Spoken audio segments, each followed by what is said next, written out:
ఆంధ్రప్రదేశ్లోని అన్ని వర్గాలను జగన్ మోసం చేశారని, సిద్ధం అంటున్న ఆయనకు యుద్ధమిద్దామని జనసేన అధినేత పవన్ కళ్యాణ్ పిలుపునిచ్చారు. తాడేపల్లిగూడెంలో నిర్వహించిన టీడీపీ జనసేన ఉమ్మడి సభలో పవన్ మాట్లాడారు. పర్వతం ఎవరికీ వంగి సలాం చేయదు, గొంతు ఎత్తితే ఒక దేశపు జెండాకు ఉన్నంత పొగరు ఉంటుంది. మన విజయానికి స్ఫూర్తి జెండా. అందుకే జెండా పేరుతో సభను ఏర్పాటు చేశామని తెలిపారు. పొత్తులో భాగంగా 24 అసెంబ్లీ సీట్లు తీసుకున్నా 24 సీట్లేనా అని అవతలి పక్షం విమర్శించింది. బలిచక్రవర్తి కూడా వామనుడిని చూసి ఇంతేనా అన్నారు. నెత్తిన కాలు పెట్టి తొక్కితే ఎంతో అని తెలిసింది. జగన్ ను అధపాతాళానికి తొక్కకపోతే నా పేరు పవన్ కాదు. కార్యకర్తలారా వ్యూహం నాకు వదలండి. నిర్ణయాలు తీసుకుంటాం, కొన్ని నిర్ణయాలు తీసుకుంటాం. ఆ నిర్ణయాలు ఎలాంటివి? నాకు సంబంధించినవి కాదు, ప్రజలకు సంబంధించినవి. పొత్తులో భాగంగా నేను 24 స్థానాలు తీసుకున్నాను. 24 అసెంబ్లీ స్థానాలు తీసుకుంటే ఇంతేనా అంటున్నారు. 24ఏనా? ఇంతేనా? మనోళ్ళు కాదు, అవతలి వాళ్ళు. వాళ్ళకి తెలియట్లా. బలి చక్రవర్తి కూడా వామనుణ్ణి చూసి ఇంతేనా అన్నాడు. బలి చక్రవర్తి కూడా వామనుణ్ణి చూసి ఇంతేనా అన్నాడు. నెత్తి మీద కాలు పెట్టి బలి చక్రవర్తిని అధాపాతాళానికి తొక్కుతున్నప్పుడు తెలిసింది ఎంతో అని. ఇంతింతై వటుడింతై నభో వీధిపై నంతై తోయిద మండలాగ్రమణకంతై వామనవతారాన్ని చూపిస్తుంది జనసేన.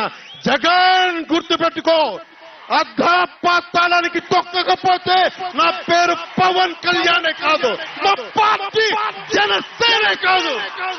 మర్చిపోకో.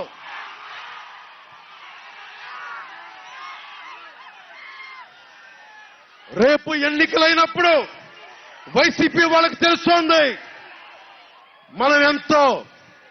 నెత్తి మీద కాలేసి తొక్కుతాం కదా, అప్పుడు అర్థమవుతుంది నేనేంటో. నన్ను నమ్మండి. గాయత్రి మంత్రం కూడా 24 అక్షరాలే. అంకెలు లెక్క పెట్టవద్దని విపక్షాలకు చెప్పండి. ఒక్కో ఇటుక పేర్చి ఇల్లు కడుతున్నా, కోట కూడా కడతాం. జగన్ తాడేపల్లి కోట కూడా బద్దలు కొడతాం. సలహాలు ఇచ్చేవాళ్లు అక్కర్లేదు, యుద్ధం చేసే వాళ్లే కావాలి. ఏపీ రోడ్లపై వెళ్లాలంటే రోజులు గడిచిపోయే పరిస్థితి. 5 రెడ్ల కోసం 5 కోట్ల ప్రజలు తిప్పలు పడుతున్నారు. రాష్ట్రంలో ఏ జిల్లాలో అయినా ఈ 5 పంచాయతీ చేస్తున్నారు. మిగతా ఏ నాయకులకు ఎలాంటి హక్కులు లేవు. సభావేదికగా చెబుతున్నా, వైకాపా గుండాలు, తెదేపా, జనసేన నాయకులను, శ్రేణులను ఇబ్బంది పెడితే మక్కెలు విరగ్గొడతాం. తాను ఒక్కడిని అంటున్న జగన్ మా ఒక్క ఎమ్మెల్యేను లాక్కున్నారు. జూబ్లీహిల్స్ ఫామ్ హౌస్ లో ఇల్లు కట్టుకున్నప్పటి నుంచి జగన్ బతుకు నాకు తెలుసు. జగన్, ఇప్పటి వరకు నా తాలూకా శాంతినే చూసావు, ఇప్పుడు యుద్ధం చూస్తావు. 4 దశాబ్దాల రాజకీయ ఉద్దండుడిని జైలులో పెడితే బాధ వేసింది. అందుకోసమే కూటమిని నేనే ప్రతిపాదించాను. చంద్రబాబు అనుభవం రాష్ట్రానికి అవసరం. నా నిర్ణయాలు పార్టీ వ్యక్తిపరంగా ఉండవు, రాష్ట్ర లబ్ధి కోసమే ఉంటాయి. టీడీపీ జనసేన సహకరించుకుంటేనే ప్రజల భవిష్యత్తు బాగుంటుంది. కోట్లు సంపాదించే స్కిల్స్ ఉన్నా అన్నీ కాదనుకుని వచ్చాను. సినిమాల్లో వచ్చే డబ్బును ఇంట్లో బియ్యం కొనకుండా హెలికాప్టర్లకు వెచ్చిస్తున్నాను. ఏమీ చేయకున్నా జగన్ను పొగిడే సమూహం ఆయనకుంది.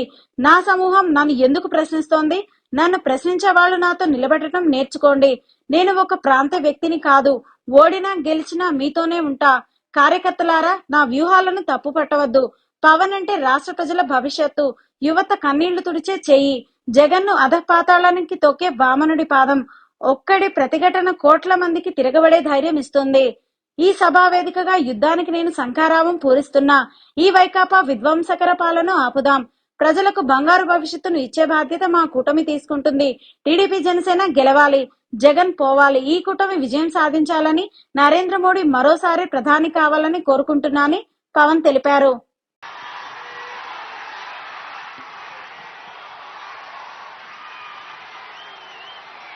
అందరికీ నమస్కారం. ముందుగా వేదిక